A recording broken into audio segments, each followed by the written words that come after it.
Voilà, donc maintenant il s'agit de calculer l'aire de cette partie-là qui doit être engazonnée. Alors ici, on peut. Qu'est-ce qu'on a vu? On a calculé, lors de la première partie, on a calculé la distance AB. On avait trouvé 35,48. On a vu que le triangle ABC était un triangle rectangle. Voilà. Et puis on a vu que les droites AB et DC étaient parallèles.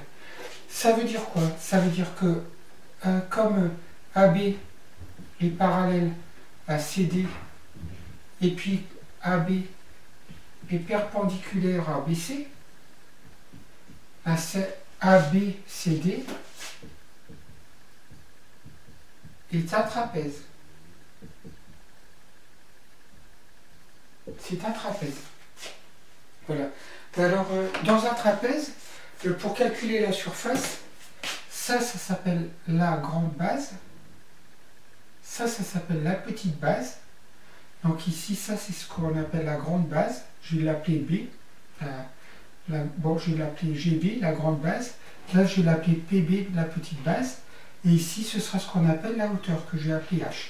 Et la formule qu'on utilise pour un trapèze, c'est que l'aire, c'est la grande base plus petite base. Attention, je mets bien des parenthèses. Multiplié par la hauteur et divisé par 2. Voilà, donc attention, je dois bien calculer tout ça. Alors ici, qu'est-ce que je connais? Je connais la grande base, pour l'instant. Donc la grande base, elle fait 35,48 mètres. Mais la petite base, je ne la connais pas. Je dois calculer donc la longueur de DC. La longueur de DC. DC, c'est quoi? C'est la norme du vecteur DC. Je vais faire autrement. En fait, voilà.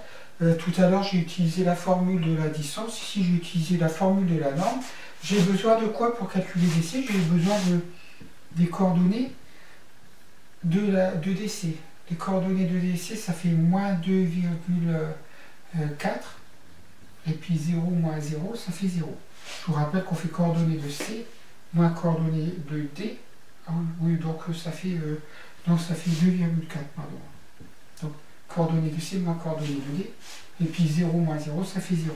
Et donc la norme de la DC, c'est la norme de DC, c'est racine carrée de 2,4 au carré. Et donc DC, ça fait 2,4. Donc ici, j'ai 2,4.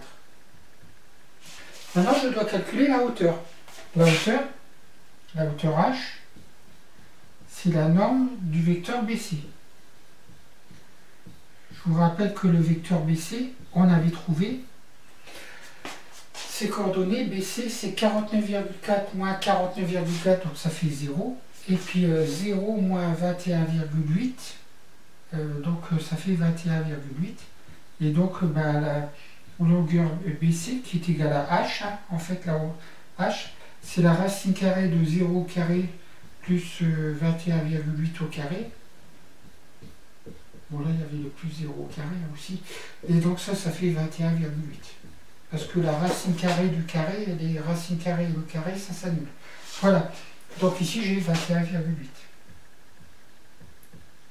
Voilà, donc si j'utilise cette formule, le calcul de l'aire. Donc l'aire à engazonner, c'est grande base, ici je divise par 2. Grande base, donc on a dit 35,48. Donc plus petite base, plus 2,4. Voilà, multiplié par la hauteur c'est 21,8. Et divisé par 2. J'utilise cette formule. Je vais prendre la calculatrice. Donc je vais... Donc,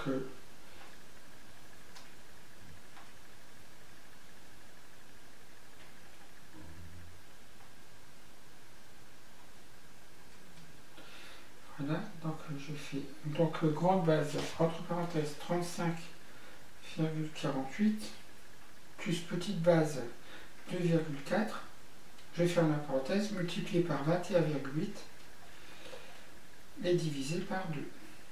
Voilà, j'ai tapé le calcul à la calculatrice. Voilà. Et quand je fais entrer, je trouve 412,9 mètres carrés. Environ 412,9 mètres carrés. Voilà. Donc je vais arrêter pour continuer.